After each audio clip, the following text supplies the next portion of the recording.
کبھی ایسا ہو سکتا ہے کہ آپ گھر میں 2 ہی آدمی ہو یا 2 ہی آدمیوں کو گنجائش ہو جماعت کرنے کی، تو ایسے میں ہم دیکھتے ہیں کہ امام صاحب آگے نہیں رہتے جیسے عام حالات میں آگے ہوتے اور مقتدی پیچھے، بلکہ امام صاحب اور مقتدی جب ایک ہی مقتدی ہے تو وہ مقتدی ان کے رائٹ سائڈ میں ان کے بالکل پاس میں ہی کھڑا ہوتا ہے، صرف ایک آدھ ہاتھ کا ہی فاصلہ رہتا ہے دونوں میں،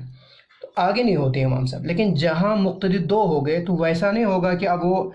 دوسرا والا ان کے لیفٹ سائڈ میں کھڑا ہو جائے، بلکہ اب دونوں مقتدیوں کو پیچھے آنا ہے۔ ویسے جیسے وہ 3 ہوتے، 10 ہوتے، 50 ہوتے، امام صاحب کو آگے نکلنا تھا اور مقتدیوں کو پیچھے آنا، یہ معاملہ 2 کا بھی ہو جاتا ہے، جو گویا جیسے ہی 2 مقتدی ہو جاتے تو پیچھے آنا پڑتا ہے، ایک تھا تو اس کا حکم الگ تھا، تو گویا 2 اور 10 مقتدی سیم سا ان کا حکم ہے کہ پیچھے آنا ہے۔ تو اس طرح کی بہت ساری چیزیں دکھیں گی، جہاں جو 2 کا حکم ہے وہی جمع کا حکم ہے۔ انہی میں سے ایک متکلم بھی ہے کہ یہاں پر بھی جو 2 کے لیے ہم ضمیر استعمال کرتے ہیں یا جو جمع کے لیے ہم ضمیر استعمال کرتے ہیں وہی ضمیر ہم 2 کے لیے بھی استعمال کرتے ہیں۔ اب آئیے، یہ جو غائب ہیں جیسے میں نے ابھی چھیڑا تھا کہ یہ مذکر بھی ہو سکتا ہے مؤنث بھی، تو مذکر غائب کی ہم نے 3 قسمیں پرسوں کر دی تھی، فعال، پھر اسی کو ہم نے کہا تھا اگر ہم اس کو 2 کے لیے کر دیں تو اس کو ہم الف بڑھا دیں گے، فعلا ہو گیا۔ اسی کو اگر جمع کے لیے کرنا ہو تو ہم نے لام کے بعد جو مین حرف تھا اس کے بعد واو بڑھا دیا، فعلو، وہ جمع کے لیے ہو گیا۔ آج ہم مؤنث غائب کے 3 صیغوں کو لیں گے۔ اب دھیان دیں، مؤنث غائب، یہ جو مین حرف تھا لام اوپر، تو اس کے بعد ہم آگے ایڈ کر دیتے ہیں تا کو ایڈ کرنے کی 4 صورتیں، یا تو تا اس پہ جزم ہوگی فعلت، یا زبر فعلتا، یا زیر فعلتی، یا پیش فعلتو۔ اگر آپ اس پہ جزم رکھتے ہیں تو یہ واحد مؤنث غائب کا صیغہ بن جاتا ہے، گویا فعلت یہ واحد مؤنث غائب کا صیغہ ہو گیا۔ اب یہ تا گویا اب اس کا ایک حصہ بن چکا اس صیغے کا مؤنث غائب ہونے کے ناطے سے۔ اب یہ جو تا ہے اسی کو جب ہم اس فعلت کو جب ہم 2 کے لیے کریں گے تو وہاں یہ جو تا ہے اس تا کے بعد ہم الف بڑھا دیں گے، گویا تا فعل تا۔ اب دھیان دیں، یہ میں نے یہاں بڑھا دیا ہے تو یہ فعل تھا، تا بڑھا دیا میں نے پلس، تو یہ یہ لام ہے، اب تا بڑھا دوں گا میں ان کے ساتھ، تا اور الف۔ تھوڑا سا بڑا سا ہو جائے، کچھ لوگوں کی شکایت تھی کہ جی صاف نظر نہیں آ رہا ہے، تو تھوڑا سا میں وسائل کی بھی کچھ ابھی ویسی یہ نہیں ہے اور کچھ اس طرح کا بھی نظم بھی نہیں ہے، تو اس کے لیے معافی چاہوں گا، تھوڑی سی آپ کو پریشانی ہو رہی ہے۔ یہ فعل، تو اب میں ایڈ کروں گا تا الف، تو یہ ہو جائے گا فعل۔ اب تا آلریڈی ساکن تھی، اب الف یہ ہمیشہ ساکن ہوتا ہے۔ اب یہاں یہ پریشانی ہے، جب یہ 2 ساکن جمع ہو گئے، 2 ساکن جمع ہو رہے ہیں، اس کو ہم کہتے ہیں اجتماع ساکنین۔ اجتماع ساکنین کا معاملہ یہ ہوتا ہے کہ دونوں جب ساکن ہو جائیں، جیسے میں نے پرسوں بھی کہا تھا، اب ایسے میں ان کی ادائیگی دشوار ہے۔ جب دشوار ہے تو اب کیا کیا جائے، ان کو پڑھا نہیں جا سکتا، دونوں ساکن ہیں، آپ اس کو ملائیں گے تو پھر پڑھے نہیں جائیں گے۔ اب کیا کیا جائے، اب اس کو حرکت دی جاتی ہے، چونکہ یہاں پر بہت سارے وہ بھی ہوتے ہیں سننے والے جو کافی پڑھ چکے ہیں، ان کے ذہن میں ایک قاعدہ ہوگا الساکن اذا حرک حرک بالکسر، کہ جب کسی ساکن کو ہم حرکت دیتے تو کسرے کی، زیر کی دیتے، لیکن یہاں زیر نہیں دیں گے، ہم یہاں ہم زبر دیں گے۔ زبر کیوں؟ جیسے کہ میں نے پچھلے سبق میں بھی کہا تھا، زبر یہ اخف الحرکہ ہے، ساری حرکتوں سے زبر زیر پیش، ان زبر پیش اور زیر ان میں سے زبر سب سے اخف یعنی سب سے آسان ترین حرکت مانی جاتی ہے۔ اس کی وجہ ہے کہ آواز کے نکلے اور رب نے منہ کی بناوٹ، گلے کی بناوٹ جو رکھی ہوئی ہے، تو زبر کے لیے بالکل وہ نیچرل اس پہ رہتا ہے، جو اس کی بناوٹ ہے، اس اعتبار سے زبر کی جو آواز ہے اس کو نکلنے میں بڑی آسانی رہتی ہے، اس کی ادائیگی میں بہت زیادہ آسانی رہتی ہے۔ بمقابلے زیر ہے، اس میں جھکاؤ ہے، پیش ہے، اس میں وہ گولائی سی ہے، تو وہ نیچرل وہ باقی نہیں رہ پاتا ہے، وہ منہ کی بناوٹ، اس اعتبار سے وہاں دشواری ہے، وہ دشواری زبر کے اندر نہیں، اسی بنا پہ اس کو کہا جاتا ہے اخف الحرکہ، لہٰذا اس بنا پہ ہم یہاں اب زبر لگائیں گے، گویا جو تا تھی اس تا کو ہم زبر دے دیں گے، اب اس کو ہم زبر دے دیں گے تو یہ ہو جائے گا فعلتا۔ ٹھیک ہے جی، یہ ہو گئے 2، گویا فعلت،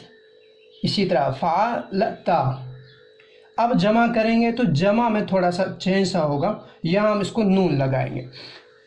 ہر زبان میں ایسا ہے کہ کچھ رولز تو ہوتے ہیں جو بنائے جاتے ہیں قاعدے کے اعتبار سے، گرامر کے اعتبار سے، لیکن کچھ چیزیں ایسی ہوتی ہیں جو ہر زبان کے سمہ پر موقوف، سمہ پر موقوف کا مطلب وہ جو زبان والے ہیں ان سے سنا گیا ہے کہ اس کا استعمال وہ ویسا ہی کرتے ہیں، اس ناطے سے ہمیں بھی ویسا اس کا استعمال کرنا پڑتا ہے۔ تو کچھ چیزیں ویسی ہوتی ہیں جن کے لیے رول زیادہ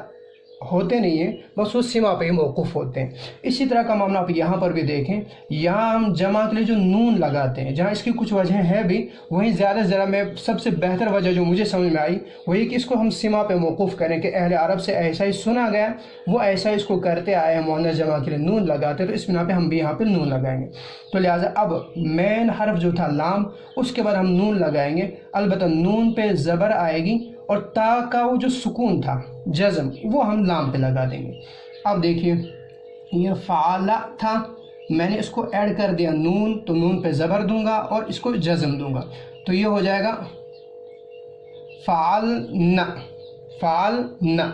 گویا ہو گیا فعلت، فعلتا، فعلنا۔ اب ہم یہاں اسی پر ایک اور دو مثالیں بنائیں گے تاکہ آپ اپنی جگہ اس کاپی کو اتار سکیں۔ ہم کریں گے العبد کو، اس کے معنی عبادت کرنا، پرسوں میں نے کہا یہ مصدر کا ہے، اس کو آپ ہٹائیں گے تو عبادہ بچے گا، عبادہ۔ اب جو یہ عبادہ ہے اسی کو مجھے مؤنث کرنا ہے، تو مین حرف کے بعد میں تا بڑھا دوں گا اور اس کو ساکن کر دوں گا، تو یہ ہو جائے گا عبادت، ٹھیک۔ اسی کا میں تثنیہ کروں گا،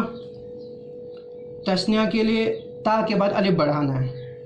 یہ عبادہ تا ہو جائے گا۔ تا کو میں نے ابھی کہا اس کو ہم زبر دیں گے ورنہ ساکن ہے تو دو ساکن جمع ہو جائیں گے، تو جن کا ادا کرنا دشوار ہے، تو یہ عبادہ تا ہو گیا،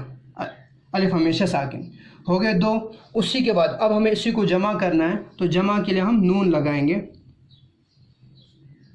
نون پہ زبر دیں گے، نون سے پہلے والے حرف کو ہم جزم دیں گے، تو یہ ہو جائے گا عبادنا، ٹھیک۔ اب میں دو مثالیں آپ کو بنانے کے لیے کر دوں کہ آپ اس کو اپنی جگہ بنائیں، اس کے بعد تو چلیے ہم اس کی ایک دو مثالیں اور بنا لیتے ہیں تاکہ آپ اپنی جگہ بنا سکیں۔ یہ الفتح کے معنی کھولنا، اس الف لام کو آپ ہٹا دیں گے، جیسے پرسوں میں نے کہا یہ نون کی نشانی ہے، ہمیں اس کو ورب بنانا ہے، تو فتح، وہ جو ہماری پہلی شیپ تھی فعلا، اسی شیپ میں ہم اس کو لے کے جائیں گے، تو ہو جائے گا فتح۔ اب مجھے اس پہ ایڈ کرنا ہے پلس تا، اور تا کو جزم دینا ہے، تو یہ ہو جائے گا فتحت۔ اب اس کی لکھائی کیسے ہو جائے گی چلے دیکھتے ہیں۔ کبھی کبھی کچھ جگاڑ بندی بھی کرنی پڑتی ہے تاکہ آپ کے لیے آسانی ہو جائے، ورنہ اس سے مٹاؤں گا تو تھوڑی سی دشواری ہو جائے گی، زیادہ مٹ جاتا ہے، اس سے اتنا ہی مٹے گا جتنا مجھے مٹانا ہے۔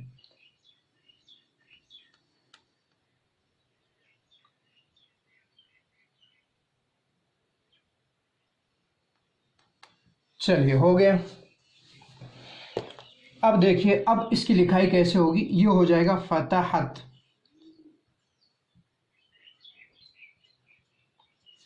اب اسی کو مجھے پھر تثنیہ کرنا ہے، دو کے لیے مؤنث، تو یہ جو ہے اسی کو میں اب الف سے بدل دوں گا، یہ ہو جائے گا فتحتا۔ اسی کو اگر مجھے اب جمع بنانا ہے تو جیسے میں نے ابھی کہا تھا، پھر جمع کے لیے ہم وہ تا ہٹا دیں گے، وہاں نون لگا دیں گے،